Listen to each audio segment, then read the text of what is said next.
6 মাসের আগেই নতুন বেতন কাঠামো চূড়ান্ত হবে একথা জানিয়েছেন জাতীয় বেতন কমিশনের চেয়ারম্যান জাকির আহমেদ খান। রোববার রাষ্ট্রীয় অতিথি ভবন যমুনায় প্রধান উপদেষ্টা প্রফেসর মোহাম্মদ ইউনূসের সঙ্গে বৈঠকে তিনি একথা জানান। তিনি বলেন, মূল্যস্ফীতি ও জিডিপি বাড়লেও সে অনুযায়ী বেতন বাড়েনি।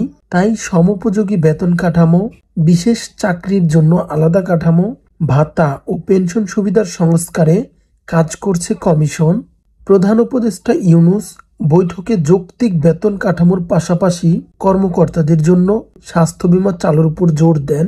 কমিশন আশা করছে নির্ধারিত সময়ের আগেই চূড়ান্ত প্রতিবেদন জমা দিতে পারবে।